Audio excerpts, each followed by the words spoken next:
Souvent, je m'étonne de l'ignorance de beaucoup de chrétiens. Beaucoup de chrétiens ne connaissent pas la prière du cœur, mais la prière incessante, qui est une prière qui existe surtout dans l'église orthodoxe. C'est les orthodoxes qui ont beaucoup développé ça, les psychiatres.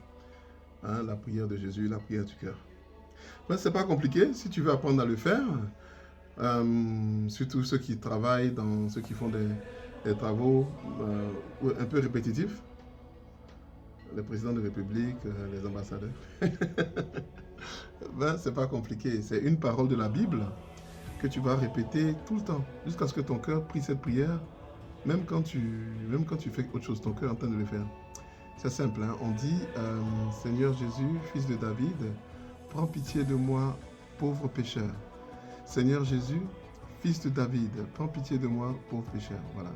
Le fait qu'il y ait le nom Jésus dedans, le nom au-dessus de tout nom, le fait que tu dises, que tu répètes une parole biblique, le fait que tu te reconnaisses pécheur, le fait que tu mettes ton cœur en marche, ce que certains appellent les prières formulaïques, les prières avec une formule.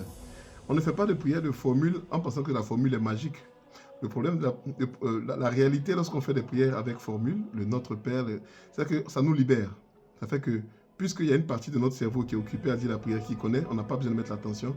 On peut concentrer toute notre conscience et notre attention sur des choses intérieures, sur la réalité de ce que l'Esprit nous enseigne. Vous comprenez? Donc quand tu dis Notre Père qui est aux cieux, ou bien Seigneur Jésus, fils de David, prends pitié de moi, pauvre pécheur, Seigneur Jésus, fils de David. Une fois que c'est acquis, ton mind maintenant peut se concentrer sur ce que l'Esprit est en train de faire à l'intérieur pendant que une partie de ton mind minimal est en train de passer à autre chose, en train de faire la prière. Tu comprends? C'est la même chose pour ceux qui prient en langue. Pendant que tu es en train de prier en langue, à un moment, quand le parler en langue est vraiment établi en toi, tu peux en train de prier en langue et puis concentrer ton esprit sur, par exemple, si c'est le vendredi, tu peux te concentrer ton esprit sur la mort de Christ sur la croix.